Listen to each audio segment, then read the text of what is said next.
Hello students, स्वागत है आप सबका आज की इस वीडियो में। आज की इस वीडियो में हम बात करेंगे पाश्चात्य राजनीतिक विचारक जॉन स्टुअर्ट मिल के स्वतंत्रता संबंधी विचारों के बारे में। जॉन स्टुअर्ट मिल ने अपने स्वतंत्रता संबंधी विचार अपने ग्रंथ ऑन लिबर्टी में दिए हैं और ये ग्रंथ राजनीतिक दर्शन को उनकी अनुपम देन माना जाता है। ये कहा जाता है कि ऑन लिबर्टी जो ग्रंथ है वो अंग्रेजी भाषा में स्वतंत्रता के समर्थन में लिखा गया सबसे महत्वपूर्ण वक्तव्य है। अपने इसी निबंध के कारण मिल की गणना स्वतंत्रता के महान पुजारियों में की जाती है। ऑन लिबर्टी के बारे में कहा जाता है कि ये सभी तरह के निरंकुशवाद के विरुद्ध एक घोषणा पत्र है। ये पुस्तक सामाजिक और राजनीतिक स्वतंत्रता पर सर्वाधिक तार्किक एवं मुखर रचना है।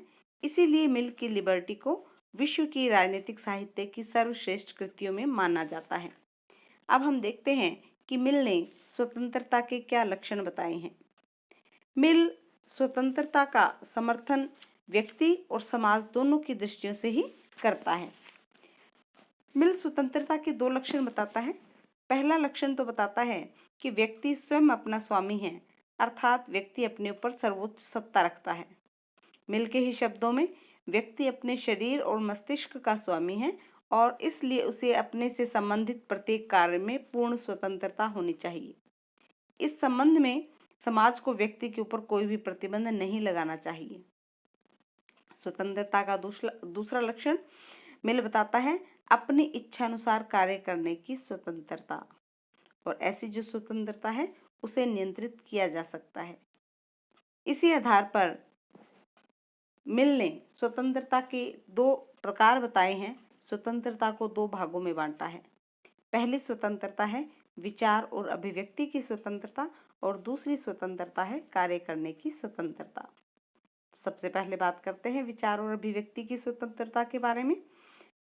मिल कहता है कि व्यक्ति और समाज दोनों की उन्नति के लिए ही प्रत्येक व्यक्ति को विचार अभिव्यक्ति की पूरी स्वतंत्रता दी जानी चाहिए, क्योंकि वो मानता है कि ये जो स्वतंत्रता है न केवल उस व्यक्ति के लिए बल्कि उस समाज के लिए भी हितकर है जो उसको देता है, और उस व्यक्ति के लिए भी हितकर है जो उसका उपभोग करता है। मिल के मत में मिल कहता है कि यदि पूरा समाज एक तरफ हो और एक अकेला व्यक्ति दूसरी तरफ हो तो भी उस व्यक्ति को विचार व्यक्त करने की स्वतंत्रता मिलनी ही चाहिए। वो कहता है कि मानव जाति को किसी एक व्यक्ति को बलपूर्वक चुप कराने का अधिकार नहीं है जो व्यक्ति उससे भिन्न मत रखता हो।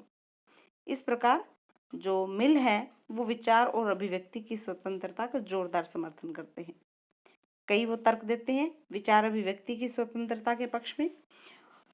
मिल कहते हैं कि व्यक्ति के विचारों पर प्रतिबंध लगाने का अर्थ होता है सत्य पर प्रतिबंध लगाना, और सत्य पर यदि प्रतिबंध लगाया जाएगा तो उससे जो समाज की उपयोगिता है उसका दमन होगा, क्योंकि प्रत्येक जो विचार है उसमें सत्य का कुछ ना कुछ अंश विद्यमान रहता है, इसलिए उस पर प्रतिबंध नहीं लगाया जाना चाहिए। दूसरा वो कहता है कि सत्य है इसके विभिन्न पहलू होते हैं। सत्य का रूप विराट होता है, उसके विविध पक्ष होते हैं और उसको समझने के लिए उसे विभिन्न दृष्टिकोणों से समझना आवश्यक होता है, और विभिन्न दृष्टिकोणों से समझना है तो उसके लिए सभी व्यक्तियों को विचार एवं अभिव्यक्ति की स्वतंत्रता दी जानी चाहिए।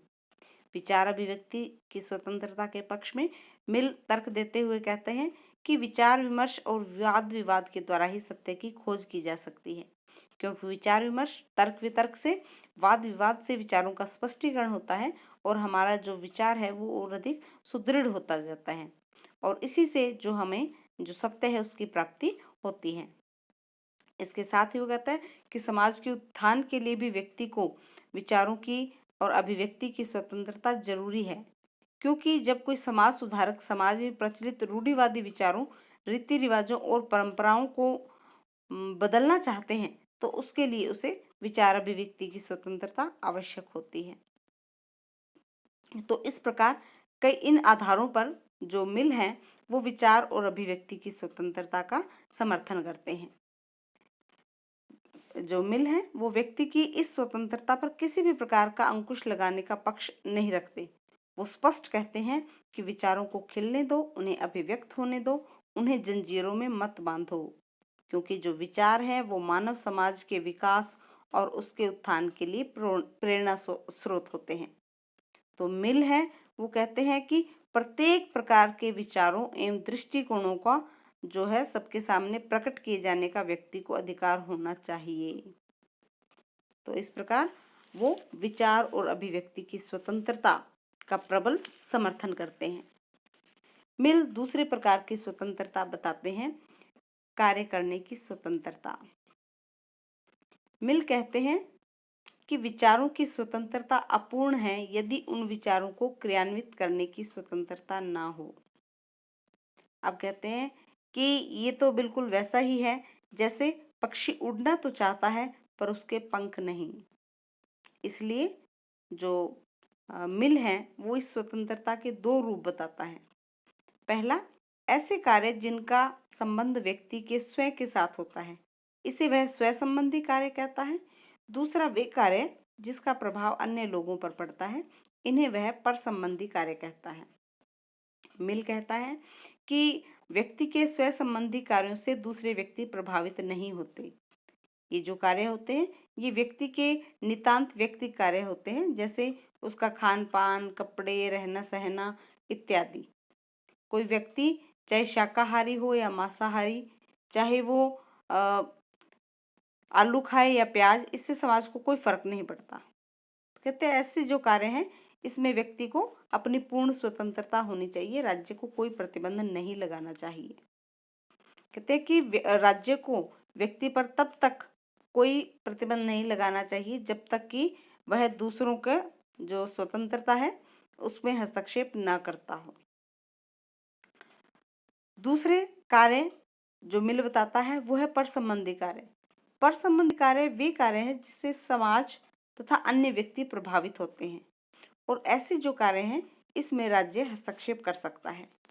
उदाहरण के लिए, जैसे कोई व्यक्ति यदि शांति भंग करता है, चोरी करता है, सार्वजनिक स्थानों को गंदा करता है, तो ये ऐसे कार्य हैं जिससे उस व्यक्ति के कार्य का प्रभाव समाज के दूसरे व्यक्तियों पर पड़ रहा है। अतः दूसरे जो व्यक्तियों पर प्रभाव डालने वाले जो कार्य हैं इनकी स्वतंत्रता व्यक्ति को नहीं दी जा सकती। मिल के ही शब्दों में वो कहते हैं कि निश्चय ही व्यक्ति की स्वतंत्रता आवश्यक है, किंतु दूसरों की स्वतंत्रता का बलिदान करके नहीं। इसको और अधिक स्पष्ट करते हुए मिल कहते हैं कि एक व्यक्ति को अपने घर में मदिरा पान करने की स्वतंत्रता है, किंतु यदि वो मदिरा पान करके सड़क पर हुड़दंग मचाता है, पड़ोसियों की नींद हराम करता है, तो उस कार्य के लिए उसको खुली छूट नहीं दी जा सकती। वो कुछ परिस्थितियां भी बताते हैं जिसके आधार पर जो व्यक्ति है उसकी स्वतंत्रता में हस्तक्षेप किया जा सकता है। ऐसी परिस्थितियों की बात करते हैं, जैसे यदि व्यक्ति की स्वतंत्रता के दुरुपयोग से दूसरे व्यक्तियों की स्वतंत्रता खतरे में पड़ जाने की संभावना हो, उस समय व्यक्ति की स्वतंत्रता पर प्रतिबंध लगाया जा सकता है। दूसरा, जब समाज या राज्य की सुरक्षा संकट में हो तो व्यक्ति की स्वतंत्रता को सीमित किया जा सकता है। और तीसरी परिस्थिति बताते हैं कि जब किसी व्यक्ति द्वारा अपनी स्वतंत्रता का ऐसा दुरुपयोग किया जा रहा हो जिससे उस व्यक्ति के सामाजिक कर्तव्य के पालन में रुकावट आने की संभावना हो। और चौथी परिस्थिति वो बताते हैं कि ऐसा व्यक्तिगत कार्य जिनसे व्यक्ति अपना ही अहित करता हो, ऐसे कार्य राज्य के द्वारा रोके जा सकते हैं। तो इस प्रकार जो मिल है वो व्यक्ति के कार्यों में, व्यक्ति की स्वतंत्रता में हस्तक्षेप करने के कुछ आधार बताता है। मिल कहता है कि कोई व्यक्ति नदी पार करना चाहता है और नदी पार करने के लिए एक ऐसे पुल से होकर गुजरना चाहता है जो टूटने की स्थिति में है, तो ऐसी स्थिति में उसे पुल से होकर जाने से रोका जा सकता है, क्योंकि व्यक्ति नदी तो पार करना चाहता है लेकिन वो नदी में गिरना नहीं चाहता। तो क्योंकि उसकी पहली जो इच्छा है नदी पार करने की, वो दूसरी इच्छा नदी में न गिरने की इच्छा से बड़ी है, इसलिए उसकी जो इच्छा पूर्ति के कारण उसमें उसको रोका जा सकता है, उसको हस्तक्षेप किया जा सकता है। तो इस प्रकार जो मिल है वो कहते हैं कि व्यक्ति को पूर्ण रूप से स्वतंत्रता होनी चाहिए। व्यक्ति को उस सीमा तक स्वतंत्रता होनी चाहिए जब तक कि वो दूसरों को हानि नहीं